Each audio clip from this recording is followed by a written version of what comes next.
Hello friends, तो welcome है एक बार और हमारे यूट्यूब चैनल मैथ गुरु एकेडमी पर। मैं हूं आपका गुरु। आइए करते हैं वीडियो शुरू। तो दोस्तों, आज हम पढ़ने जा रहे हैं द्विघात समीकरण। द्विघात समीकरण को कैसे बनाना है। तो हमने इससे पहले भी द्विघात समीकरण ही पढ़ा था और मैं अपने नए दोस्तों से यह कहना चाहता हूं, अगर आपने वह वीडियो नहीं देखी है तो अभी मेरे वीडियो के ऊपर एक आई का बटन आ रहा होगा, उसे क्लिक करें और वह वीडियो भी पूरी देखें, तो इसको समझने में आसानी आएगी। क्यों दोस्तों? तो चलिए दोस्तों, करते हैं इन सवालों को हल कि ये सवाल कैसे हल करना है। ठीक है दोस्तों, और मैं बता दूं अपने नए दोस्तों को कि हम स्टडी कर रहे हैं क्लास 10th में चैप्टर 4 का 4.1 एक्सरसाइज, यानी 4.1 का एक्सरसाइज कर रहे हैं और ये तीसरा पार्ट है अब का वीडियो का। तो दोस्तों, क्वेश्चन कुछ इस प्रकार है कि एक रेलगाड़ी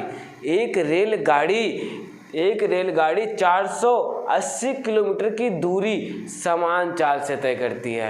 एक रेलगाड़ी है जो 480 किलोमीटर की दूरी समान चाल से करती है, मतलब एक नियत चाल। मान लीजिए जैसे कि 20 की स्पीड में या 50 की स्पीड में, ये फिक्स है। ठीक है।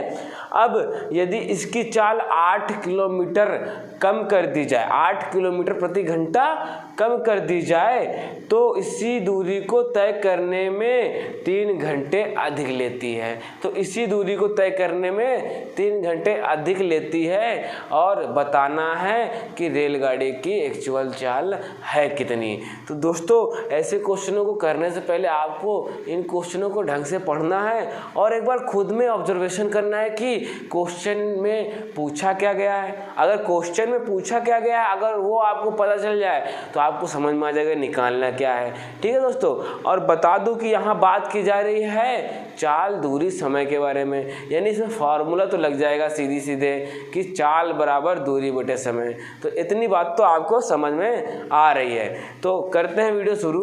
तो सर्वप्रथम हम मान लेते हैं जैसा उसने क्वेश्चन में बोला है कि आप किसकी चाल निकालना है, रेलगाड़ी की। तो मान लीजिए,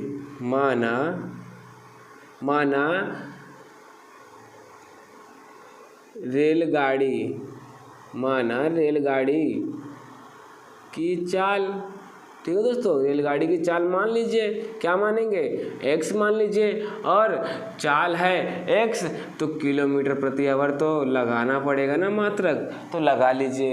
ये मात्रक लगाना बहुत ज़रूरी होता है। बहुत सारे दोस्त इसमें मात्रक नहीं लगाते हैं और फिर एग्ज़ाम में उनके नंबर कट जाते हैं। ठीक है। अब आते हैं क्वेश्चन में दिया क्या है। तो दिया तो है दूरी एक फिक्स है 480 किलोमीटर, क्योंकि दूरी क्या है, एक ही है। आपको 480 किलोमीटर दूर स्थित एक जगह पे जा रहे हो, आप अपनी स्पीड बढ़ा लो चाहे घटा लो, आपको जाना तो उसी स्थिति पे है ना, मतलब उसी जगह पर जाना है ना, तो दूरी तो फिक्स है। तो आप एक चीज़ माइंड में रखिएगा कि दूरी तो फिक्स है। ठीक है दोस्तों, आइए करते हैं प्रश्नानुसार।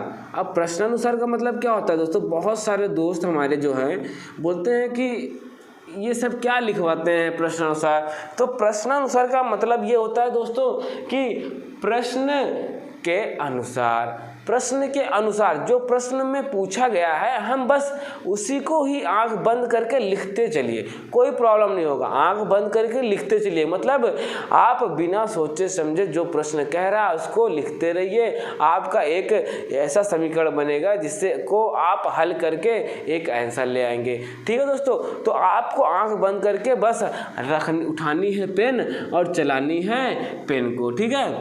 तो हम जानते हैं कि इसमें किसकी बात कर रहे हैं कि चाल, दूरी, समय। तो आप एक लिख लेते हैं फार्मूला इसमें समझने के लिए कि चाल बराबर क्या होता है, दूरी बटे समय। ठीक है दोस्तों, अब हम यहाँ से लिखेंगे कि रेलगाड़ी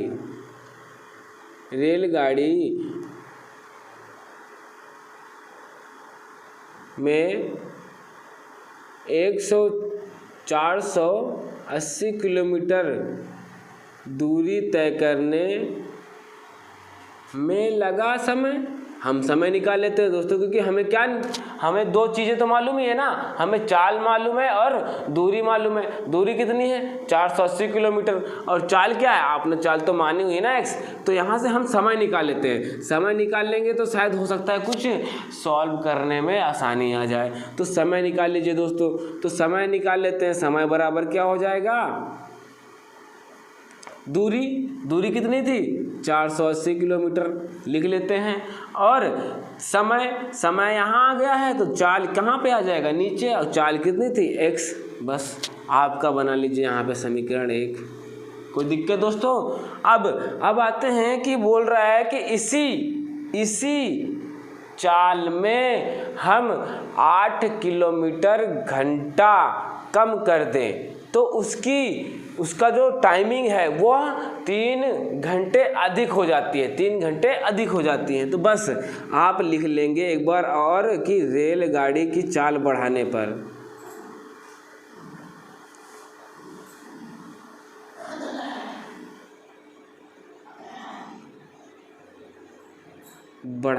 ठीक है दोस्तों, बढ़ाने पर तो लगा समय, तो समय बराबर क्या हो जाएगा दोस्तों, तो समय बराबर जो हो जाएगा कि आप पहले लिख लीजिए, ठीक है, उसी में कहा है, क्योंकि क्या बोल रहा है, उसी चाल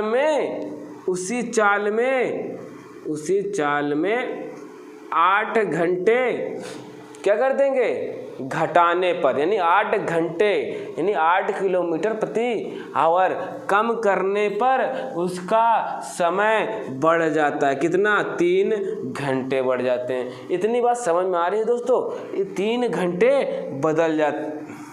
सॉरी दोस्तों, यहाँ पे आएगा प्लस, क्योंकि उसने कहा है, क्या कहा है क्वेश्चन में, कि 8 किलोमीटर कम होती है तो उसकी तय करने में घंटे अधिक लगते हैं। ठीक है दोस्तों, ठीक है, सही है। ठीक है दोस्तों, अब देखेंगे, इसे बना लेते हैं समीकरण 2। तो समीकरण 2 बन गया है। अब करते हैं इन्हें सॉल्व। समीकरण 1 और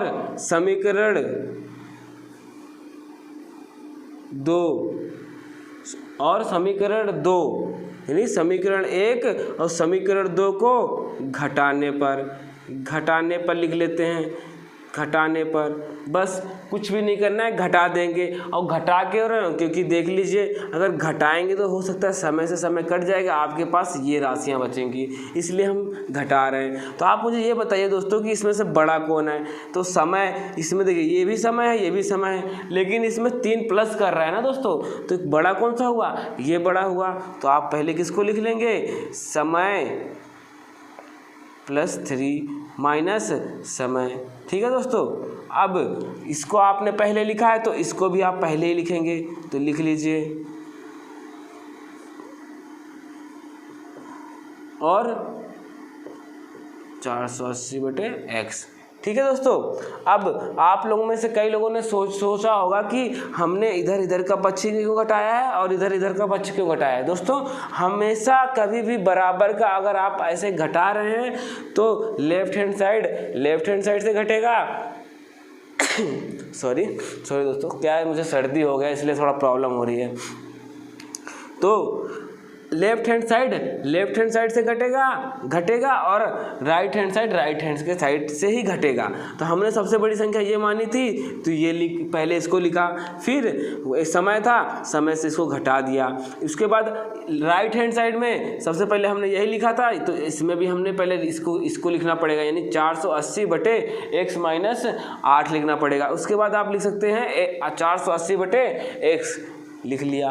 ठीक है, अब इन्हें कर लेते हैं सॉल्व। देखेंगे तो माइनस है प्लस है, समय से समय क्रॉस कर लेंगे। आप देखिए दोस्तों कि 3 है और यहाँ से क्या हम 3 कॉमन नहीं कर सकते हैं, कर सकते हैं। तो लिख लीजिए, कॉमन कर लेंगे तो बचेगा क्या, 1 और 6 0। ठीक है, 1 6 0 और बटे में जो था वो तो लिखना ही है, तो लिख लीजिए 1 6 0। ठीक है, बस यहाँ तक आप लोगों को समझ में आया दोस्तों। अब क्या करते हैं, देखिए ये जो 3 है क्या कर रहा है, इधर इंटू कर रहा है यानी गुणा कर रहा, यहाँ आएगा तो क्या करेगा, यानी हम यहाँ लिख लेते हैं, आप लोगों को दिख नहीं रहा होगा तो मैं नीचे नहीं लिखूँगा। 3 है, इधर आ गया और बराबर में क्या बचा था आपके 160/8 और ओके दोस्तों। तो ये देखेंगे कि ये से ये कट गया, ठीक है, और बचा क्या, एक बचा। अब देखिए दोस्तों कि इनका हम ले सकते हैं लासा, तो ले लेंगे तो कितना आ जाएगा x -8 और कर देंगे इन्हें सॉल्व। जब इससे हम सॉल्व करेंगे तो x -8 कट जाएगा, x बचेगा, इसके साथ हो जाएगा गुणा x का, फिर माइनस है, आप देखेंगे कि x से x कट जाएगा तो ये बचेगा, तो इसका कर लेंगे ऊपर में गुणा 160, बस x -8 लिख लीजिए बस। अब क्या कर लेते हैं दोस्तों, इनका गुणा करके यहाँ लिख लेते हैं, या फिर आप गुणा बाद में कर लीजिए, कोई प्रॉब्लम ना हो। तो बस आप देखेंगे यहाँ भाग कर उधर आके क्या करेगा, गुणा 1 के साथ तो आ जाएगा, तो क्या लिखाएगा, 1 मिनट, x और -8 160x माइनस, अब कर लेते हैं 160 का अंदर में गुणा x के साथ में, तो होगा गुणा तो क्या हो जाएगा 160x और माइनस है और माइनस है, तो माइनस माइनस क्या हो जाएगा, प्लस हो जाएगा, तो माइनस माइनस क्या हो जाएगा, प्लस हो जाएगा, और इनका गुणा हो जाएगा, तो गुणा करने पे कितना आएगा दोस्तों 128 और 0। बस कर लेते हैं यहाँ पर भी इसका गुणा, तो गुणा कर लेते हैं तो क्या आ जाएगा, x और x² हो जाएगा, माइनस का 8x आ जाएगा, बराबर में आप देखिए ये से ये कट गया ना, एक ही जैसी संख्या है और प्लस माइनस हो रहा है तो घट गया, तो बस लिख लेते हैं 1280। तो आपका समीकरण देख सकते हैं दोस्तों कि समीकरण पूरी तरीके से आ चुका है, ठीक है दोस्तों, तो आ चुका है, देखेंगे तो आ गया ये आपका समीकरण आ गया। अब क्या कर लेते हैं दोस्तों कि देखेंगे कि ये पक्ष क्या हो रहा है, जुड़ या घट सकते हैं, मतलब हम क्या करेंगे, अब यहाँ से क्या कर लेंगे दोस्तों, आप इस समीकरण को हल करना नहीं सीखे, आगे हम बहुत अच्छी तरीके से इसे हल करना सीखेंगे, ठीक है दोस्तों। तो पहले तो आप यहाँ क्या करना है कि गुणा करने पर, यानी इनको ऐसे तोड़ना है कि गुणा करने पर 1280 आ जाए और जोड़ने घटाने पे 8 आ जाए, ठीक है दोस्तों, जोड़ने घटाने पे 8 आ जाए। ऐसे समीकरणों को कैसे करेंगे कि 2 के पहाड़े से लेकर चलेंगे कि 2 के पहाड़े में 1280 कितने बार में आता है, फिर 2 के पहाड़े में अगर गुणे करने पे आ रहा है तो जोड़ने घटाने पे क्या 8 आएगा, तो नहीं आएगा, तो उसको छोड़ दीजिए, फिर 3 में आ जाइए, फिर 4 में आ जाइए, इस प्रकार आते रहिए। तो मुझे जो समझ में आ रहा है कि ये बड़ी संख्या है तो बड़ी संख्या से ही जाएगा, तो बड़ी संख्या से ही जाएगा, तो 40 ले लेते हैं और 32 करते हैं, शायद हो सकता है गुणा हो जाए, तो 32, तो 40 और 32, तो पहली बात तो 0 हो गया, 32 को 0 पहाड़ा पड़ेंगे, तो 32 को 4 बार पहाड़ा पड़ेंगे तो कितना आ जाएगा 128 आ जाएगा, सही है 128। और जोड़ने घटाने पे क्या आ रहा है आपका 8 आ रहा है, नहीं किस पे हो रहा है, घटाने पे आ रहा है ना, तो लिख लीजिए x, ठीक है, और प्लस का कितना हो जाएगा, यहाँ प्लस हो जाएगा, और 32x माइनस 1280, और यहाँ बराबर में था 0, उसे मत भूलिए, बराबर में 0 हो गया। अब करते हैं इन्हें सॉल्व कर लेते हैं यहाँ पर से, तो देखेंगे कॉमन क्या क्या हो रहा है, तो यहाँ से देखिए 2 पक्ष में से x कॉमन हो रहा है और x -40 अंदर रह जाएगा, x -40 अंदर रह जाएगा, तो प्लस इसमें से क्या आप कॉमन हो रहा है 32 कॉमन हुआ, तो अंदर में क्या रह जाएगा x -40, ठीक है दोस्तों, बराबर में 0। अब यहाँ पर से देखेंगे तो ये पक्ष और ये पक्ष में से क्या कॉमन हो रहा है आपका x -40, तो कर लीजिए x -40 कॉमन, और बचा क्या आपका x + 32 बराबर 0, जहाँ पे x बराबर 2 मान आ रहे हैं, एक तो 40 आ रहा है, एक तो 32 आ रहा है माइनस का, जहाँ